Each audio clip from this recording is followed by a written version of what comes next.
Fala pessoal, bem-vindos ao Consulta Aqui, o seu programa sem remunereis, e vamos falar agora sobre o tema de hoje, como fazer pesquisa salarial quando eu tenho muitos cargos PJ na estrutura.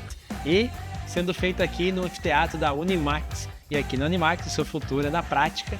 E já vou aproveitar para deixar o link aqui na descrição com os cursos que a Unimax oferece a vocês, então entra lá e dá uma olhadinha.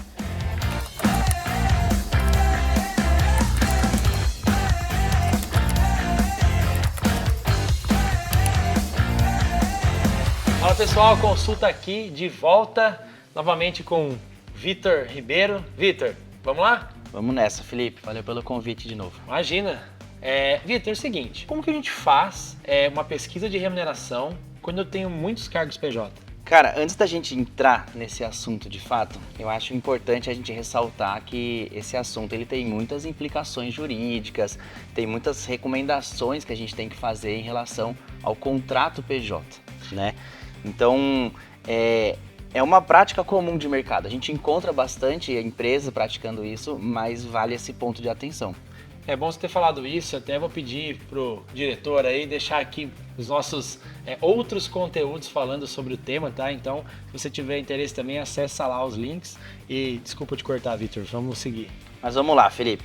Bom, com esse movimento das empresas de contratar PJ, de ter essa prática PJ, a gente foi para a rua, a gente fez um estudo, a gente foi entender com as empresas o que elas estão fazendo, como elas estão administrando e qual que é a maior prática de mercado, né?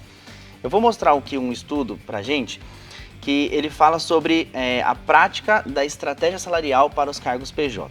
Então, a gente foi pesquisar e a gente entendeu que a maioria das empresas, 54,59% das empresas, não praticam uma estratégia salarial para esses públicos, para esses cargos PJ, né? E aí a gente fica se questionando, se as empresas não têm uma tática, não têm uma estratégia, como que elas vão administrar esses salários, né? E fica sempre essa recomendação, para que você consiga administrar os salários e você tenha no quadro bastante funcionários PJ, é importante que você crie uma estratégia. Algumas empresas foram para a linha de definir um percentual de diferença entre o salário CLT para o salário PJ, e aí sempre que você encontrar a posição salário CLT, você tem a referência do salário da nota fiscal do PJ, né? Então, ao mesmo tempo que 54%, quase 55% das empresas não praticam uma estratégia, a outra metade dessa amostragem, ela pratica essa estratégia para PJ e muitas delas utilizam esse percentual de conversão do salário do CLT. E uma outra coisa que eu quero mostrar é que a gente fez uma outra pergunta para essas empresas.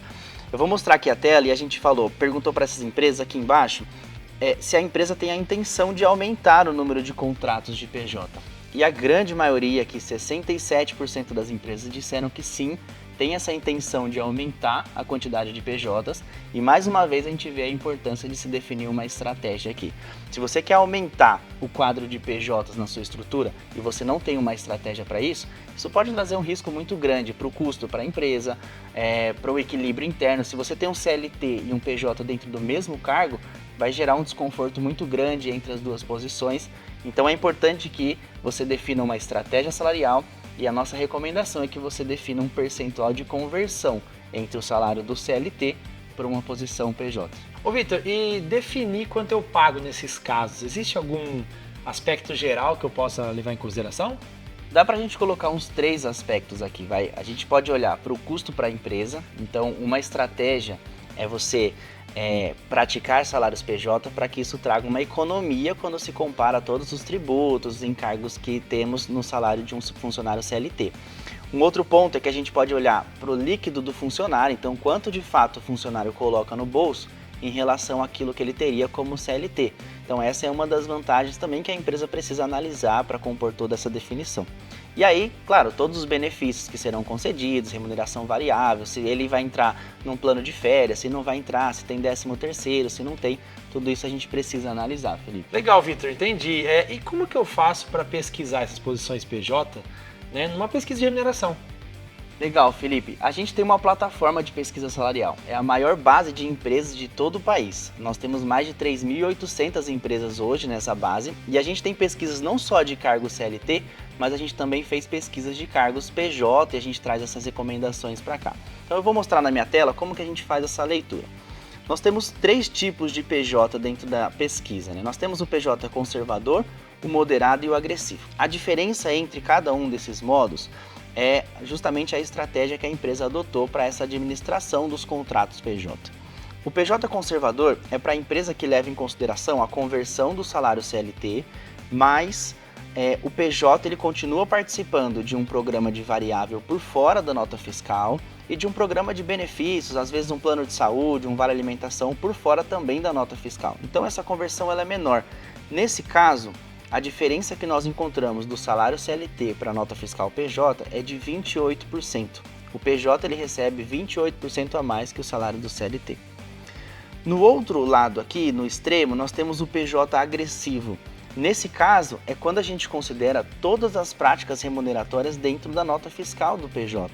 Então a gente tem remuneração fixa, benefícios, tipo de remuneração variável, seja participação de lucro ou bônus, e essa prática ela está dentro da nota fiscal do PJ, ou seja, ele não tem mais nenhuma participação em nenhum programa adicional.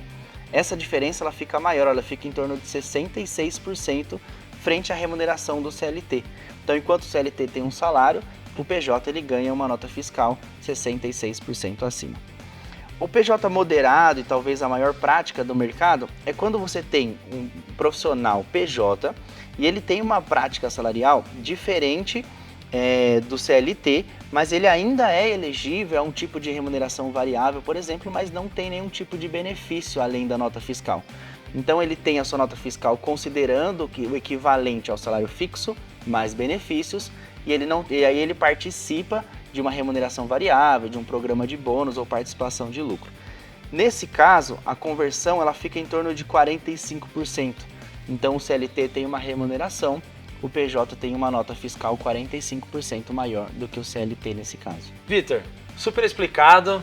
Obrigado pela presença de novo aqui no nosso programa. Valeu, Felipe. Volte sempre. Valeu. Espero que vocês tenham gostado do nosso bate-papo aqui hoje. Deixa aqui nos comentários, caso surgiu alguma dúvida e queira perguntar para um próximo programa a gente fazer com a sua pergunta. Curte nosso vídeo, compartilha, manda ele para alguém que você achar que será importante para essa pessoa. E até a próxima. Tchau, tchau.